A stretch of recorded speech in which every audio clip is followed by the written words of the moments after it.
Hello students, it's your economics class and today we will discuss chapter 8 of microeconomics, cost. Cost of production. What is cost? Expenditure incurred on various input to produce goods and services. Cost क्या होता है? जो भी हम कोई भी production में खर्च करते हैं, एक्सपेंडिचर करते हैं, इट मीन्स जैसे कि हम कोई भी प्रोडक्शन करते हैं, कोई भी सामान बनाते हैं, उसके लिए हमें कुछ सामान खरीदना पड़ता है, किसी से काम कराना पड़ता है तो उसको पैसे देने पड़ते हैं। तो इस टाइप के जो भी एक्सपेंडिचर होते हैं कोई भी सामान बनाने में, दैट इज कोस्ट। तो expenditure incurred on the various inputs पे जो हम खर्च करते हैं to produce output. What is cost function? Cost का फंक्शन क्या होता है? It is the functional relationship between cost and output. Functional relationship between cost and output. Cost और आउटपुट के बीच में कैसा रिलेशनशिप है? जैसे जैसे हम आउटपुट को बढ़ाएंगे तो हमारी कॉस्ट भी बढ़ेगी। मान लो पहले तो हम 200 यूनिट प्रोड्यूस कर रहे थे, अब हमने 200 यूनिट प्रोड्यूस करनी है, तो हम क्या करेंगे? हमें ज़्यादा सामान खरीदना पड़ेगा, ज़्यादा रॉ मटेरियल खरीदना पड़ेगा, ज़्यादा लेबर्स को लगाना पड़ेगा, है ना। तो उनको उनके वेजेस का खर्चा भी, रॉ मटेरियल का खर्चा बढ़ जाएगा ना। तो जैसे जैसे हम प्रोडक्शन आउटपुट को बढ़ाएंगे तो हमारा कॉस्ट भी इंक्रीज हो जाएगा। Clear? What is money cost? Money cost जो कि आपकी कोई भी expenses incurred by a firm for producing commodity और सर्विस। कोई भी चीज को प्रोड्यूस करने में जो भी खर्च आता है, that is money cost. Clear? Explicit cost it means actual payment made on hired factors of production. जो भी हम किसी भी फैक्टर ऑफ प्रोडक्शन को हायर करते हैं और उनको पेमेंट करते हैं, that is explicit cost. Suppose एक कंपनी है, कंपनी में मैनेजर की पोस्ट खाली है, तो मैनेजर की पोस्ट के लिए जो भी अपॉइंटमेंट होगा, जो भी अपॉइंट किया जाएगा मैनेजर की पोस्ट के लिए, वो बाहर से कोई व्यक्ति है, तो जो हम उस पर इसको सैलरी देंगे, that is are explicit cost. Clear? Wages paid, जैसे हम लेबर्स हम बुलाते हैं, हमारे यहाँ पर लेबर्स आते हैं बाहर से काम करने के लिए, उनको पैसे देते हैं, हायर्ड है ना, हायर करते हैं ना उनको, तो ये क्या होगा? Explicit cost. जैसे कोई भी एकोमोडेशन के लिए हमने हायर्ड एकोमोडेशन है, उसका रेंट पे कर रहे हैं, है ना, रॉ मटेरियल की cost, all these are explicit cost. And second one is implicit cost. Implicit cost it means cost incurred on self on factors of production. ये हम फैक्टर्स ऑफ प्रोडक्शन जो हमारे पास खुद अवेलेबल होते हैं, उनको हम कहीं से हायर नहीं करते, वो होते हैं आपकी इम्प्लिसिट कॉस्ट। सपोज वो जो मैनेजर की पोस्ट जो खाली थी, उसमें सपोज ओनर सोचता है, ओनर ऑफ द कंपनी सोचता है कि एज अ मैनेजर वही वर्क कर लेगा, है ना। तो as a manager owner of the company ही वर्क कर रहा है, तो इट मीन्स उसकी कॉस्ट क्या है? वो इम्प्लिसिट कॉस्ट। अब खुद को सैलरी तो नहीं देगा वो, लेकिन उसकी वो कॉस्ट क्या है? Implicit cost. Clear? For example interest on honours capital, rent of on building, अपनी बिल्डिंग का रेंट, अपने ही किसी एंटरप्रीन्योर की सर्विस, जो सैलरी है एंटरप्रीन्योर की उसकी। So all these are implicit cost. Opportunity cost आपने पहले ही पढ़ी है। नेक्स्ट बेस्ट अल्टरनेटिव, कि अगर हमें कोई अच्छा अल्टरनेटिव मिलता है, बेस्ट अल्टरनेटिव मिलता है, जो उसको सेक्रीफाइस करके, जिस चीज़ को हम सेक्रीफाइस करके बेस्ट चूज करते हैं, वो कॉस्ट क्या होती है? आपकी अपॉर्चुनिटी कॉस्ट। फिक्स कॉस्ट, और एक होती है आपकी फिक्स कॉस्ट। फिक्स कॉस्ट क्या होती है? जो कि फिक्स फैक्टर ऑफ प्रोडक्शन पे इनकर्ड होती है। जैसे ये फिक्स कॉस्ट क्या होती है? ये चेंज नहीं होती है। जैसे लैंड का रेंट है, जाना ही जाना है ना, तो ये क्या है? आपका फिक्स है कि कोई भी कुछ भी हो, प्रोडक्शन हो या ना हो, आपका वो रेंट जाएगा। तो ये क्या है? आपकी फिक्स कॉस्ट, जो कि हमेशा कांस्टेंट रहती है, कभी चेंज नहीं होती। प्रोडक्शन बढ़ेगा तो भी चेंज नहीं होगी, कितना भी हम प्रोडक्शन बढ़ा ले, फिक्स कॉस्ट हमेशा सेम रहती है। क्लियर? और ये कॉस्ट अगर मान लो हम प्रोडक्शन कर भी नहीं रहे हैं तो भी ये कॉस्ट इनकर्ड होती है। क्लियर? अगर हम बात करें, सपोज हमने एग्जांपल ले लिया, आउटपुट हम 1 2 3 4 5 बढ़ा रहे हैं, लेकिन हमारी टोटल फिक्स कॉस्ट क्या है? आपकी 20 कांस्टेंट है ना।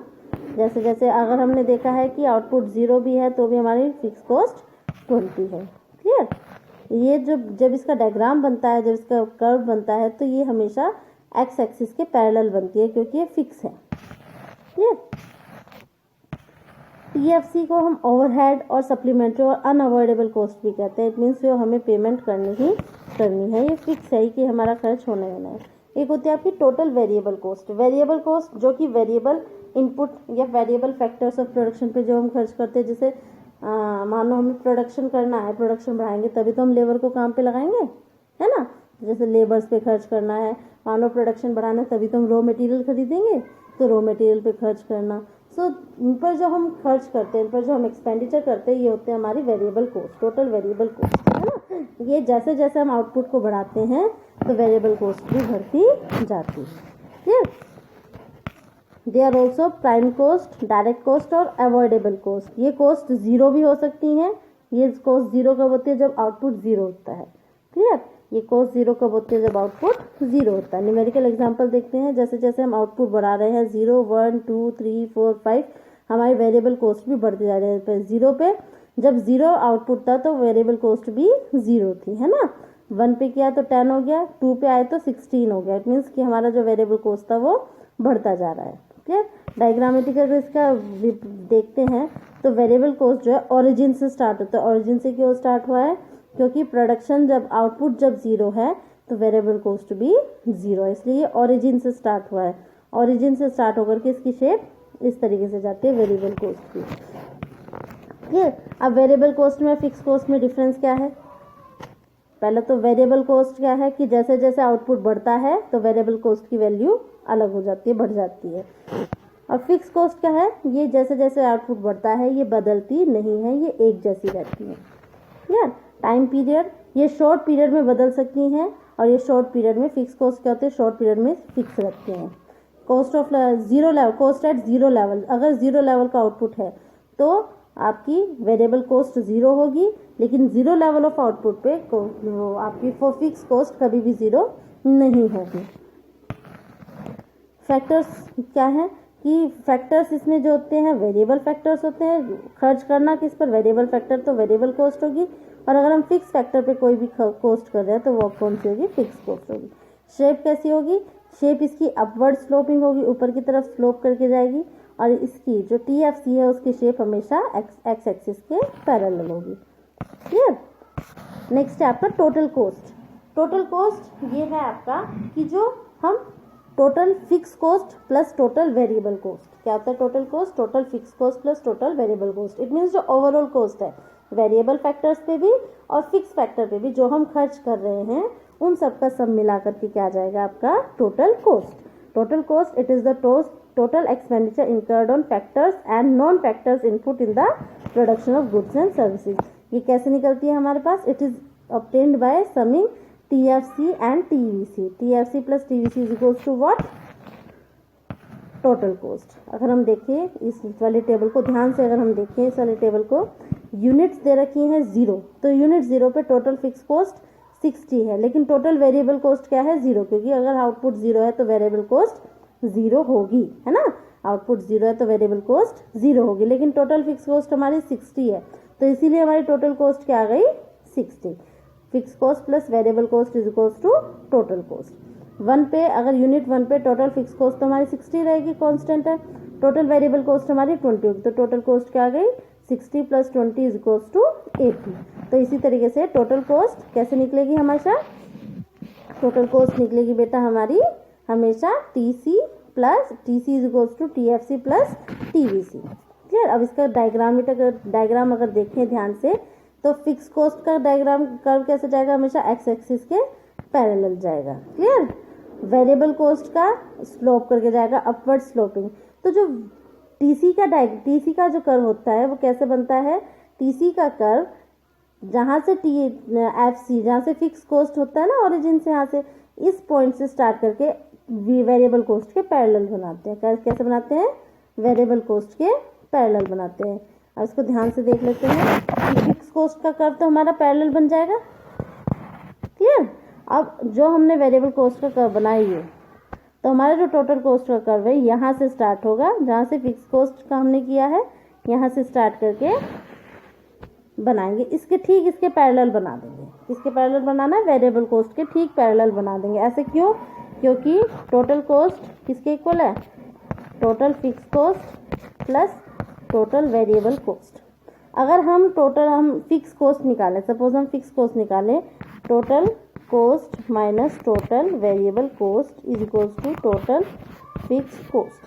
तो अगर हम ये इन दोनों को माइनस करें तो हमेशा डिफरेंस क्या आएगा, टोटल फिक्स कॉस्ट। और फिक्स कॉस्ट हमेशा कैसी रहती है, फिक्स, इसलिए इन दोनों के बीच का डिफरेंस हमेशा क्या है, सेम रहेगा, कांस्टेंट रहेगा, फिक्स रहेगा। इसी वजह से इन दोनों को हम एक दूसरे के पैरेलल बना देते हैं। क्लियर, इन दोनों को हम एक दूसरे के पैरेलल बना देते हैं। और इसको हम क्यों स्टार्ट करते हैं, टीसी को हमने यहाँ से स्टार्ट क्यों किया है, क्योंकि अगर हम अपनी इसमें देखें, टेबल में देखें तो total cost zero level of output पे हमारी total cost total fix cost के बराबर है। किसके बराबर है, टोटल फिक्स कॉस्ट और टोटल कॉस्ट आपस में इक्वल हैं। कब, जब हमारा जीरो लेवल ऑफ आउटपुट है। कब, जब हमारा जीरो लेवल ऑफ आउटपुट है। तो रिलेशनशिप क्या है टीसी, टीएफसी एंड टीवीसी में, टीएफसी जो होगा एक्स एक्सिस के पैरेलल होगा, है ना, TFC is parallel to X axis. TC और टीवीसी भी की दोनों की शेप क्या होगी आपकी, अपवर्ड स्लोपिंग जाएगी और दोनों एक दूसरे के पैरेलल होंगे। इन दोनों के एक दूसरे के पैरेलल क्यों होंगे, क्योंकि उन दोनों के बीच का डिफरेंस हमेशा कांस्टेंट आएगा, क्योंकि इन दोनों के बीच का डिफरेंस किसके इक्वल होता है, फिक्स कॉस्ट के इक्वल, और फिक्स कॉस्ट हमेशा कांस्टेंट रहती है। अब ये ऐसा क्यों होता है टीसी और टीवीसी, ये होता है लॉ ऑफ वेरिएबल प्रोपोर्शन के कारण। अगर जीरो लेवल ऑफ आउटपुट की बात करें, टीसी टीएफसी के बराबर होगा। कब होगा, टीसी टीएफसी के बराबर होगा at zero level of output. क्यों, क्योंकि वेरिएबल कॉस्ट सब हमारी जीरो होगी। क्लियर, टीसी और टीवीसी कर्व जो होंगे आपस में एक दूसरे के पैरेलल होंगे, मैंने बता दिया है। क्योंकि क्यों होंगे, क्योंकि TFC is equals to TC minus TVC, और टीएफसी क्या होता है, कांस्टेंट होता है ना। तो ये इंपॉर्टेंट फॉर्मूला है, TC is equals to what, TFC plus TVC. TFC निकालेंगे तो टीसी में से टीवीसी माइनस करेंगे, और टीवीसी निकालेंगे तो टीसी में से टीएफसी सब्ट्रैक्ट करेंगे। क्लियर।